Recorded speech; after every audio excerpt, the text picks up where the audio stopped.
뇌에 칩을 이식하는 기술이 관심을 받고 있습니다. 뇌공학자들은 이 칩을 통해서 사지가 마비된 사람들이 자신의 생각만으로 스마트폰과 컴퓨터를 제어할 수 있게 될 것이라고 하는데요. 희망적으로 들리지만 의학계에서는 어떻게 생각할까요? 관련해서 신경과 전문의 손유리 선생님을 영상으로 연결해 보겠습니다. 선생님, 안녕하세요. 네, 안녕하세요. 네, 이렇게 인터뷰에 응해주셔서 정말 감사드립니다. 네, 초대해 주셔서 감사합니다. 먼저 저희가 궁금한 것은 이 뉴럴링크에 대한 의료계 반응인데요. 어떻습니까?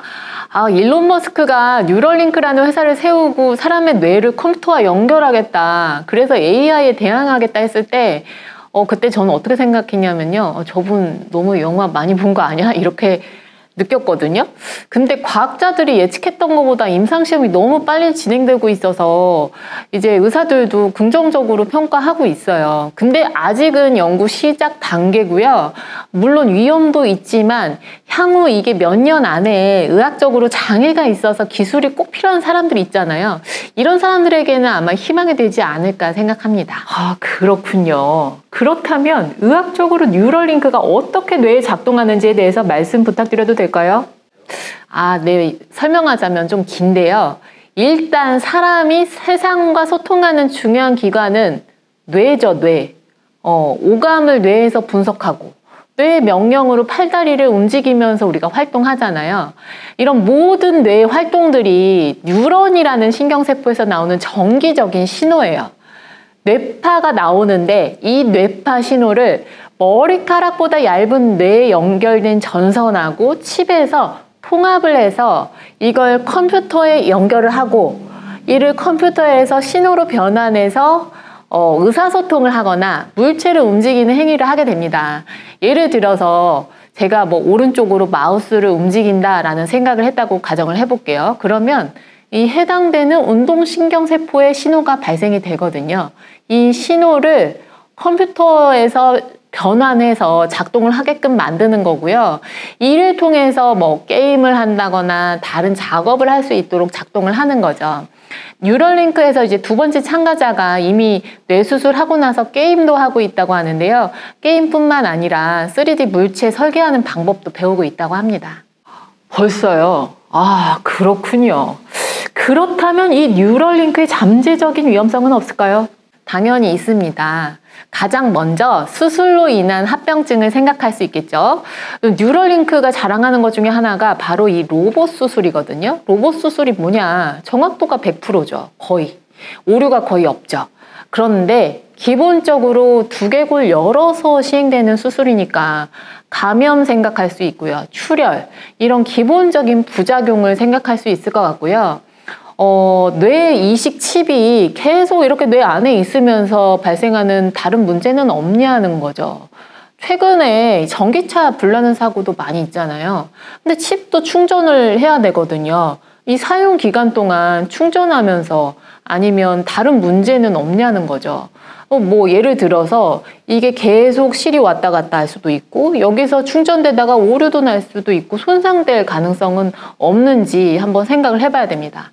또 한 가지, 이식이 성공적으로 진행됐다 그러더라도 이 해커들이 또 있잖아요. 해커들로 인해서 신호가 잘못 해석이 돼. 그래서 작업이 행동으로 나타나야 되는데 잘못된 행동으로 나타날 수 있다는 겁니다.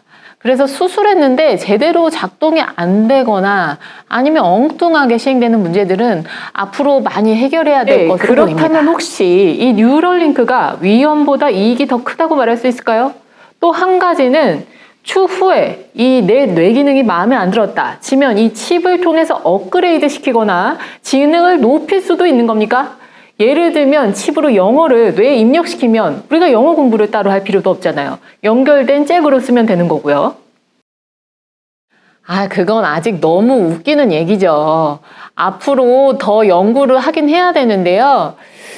일단 의학적인 측면에서 신경장애로 고통받고 있는 사람들에게는 위험보다는 이익이 훨씬 큽니다. 그건 그 사람들에게는 꼭 필요할 수 있고요. 근데 이제 이식된 칩을 통해서 내가 마음에 안 드니까 업그레이드 시킨다, 지식을 주입시킨다, 이게 가능하냐? 가능성 거의 없습니다. 지식을 주입해서 이거를 실생활에서 우리가 쓰는 거는 단순히 저장한다고 되는 게 아니에요. 뇌에서 신경 전달 물질, 뇌 뭐 이런 상호 통합적인 과정들, 총체적인 기능이 필요한데 학생들이 벌써 이게 나 그냥 이식 칩 수술하고 그냥 영어는 그냥 컴퓨터에서 다운 받겠다 이렇게 얘기를 하는데 정말 위험하군요. 알겠습니다. 그럼 의학적으로 신경 기능을 잃은 사람이라고 한다면 어떤 분들이 해당이 될까요? 척수 손상, 루게릭으로 이 뇌 기능은 손상이 없는데 뇌에서 사지까지 연결이 안 되거나 혹은 시력이나 청력 손상된 사람들에게 초점을 맞추고 있습니다.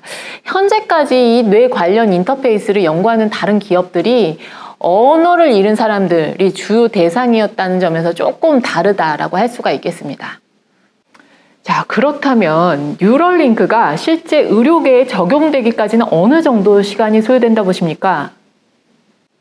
제가 알기로는 이 실험이 6년 동안 예정이 돼 있다고 해요. 이 실제 연구 결과에 따라서 조금 적용하는 거는 좀 다르다라고 말씀드릴 수 있겠습니다. 솔직히 뭐 아직은 잘 모르겠어요. 알겠습니다. 네, 정말 흥미롭고 대단한 일들이 빠르게 일어나고 있는데요. 오늘 귀한 시간 내주셔서 정말 감사드립니다. 감사합니다. 네, 다음에 또 뵙겠습니다. 이상으로 7시 34분 뉴스의 앵커 손유리였습니다.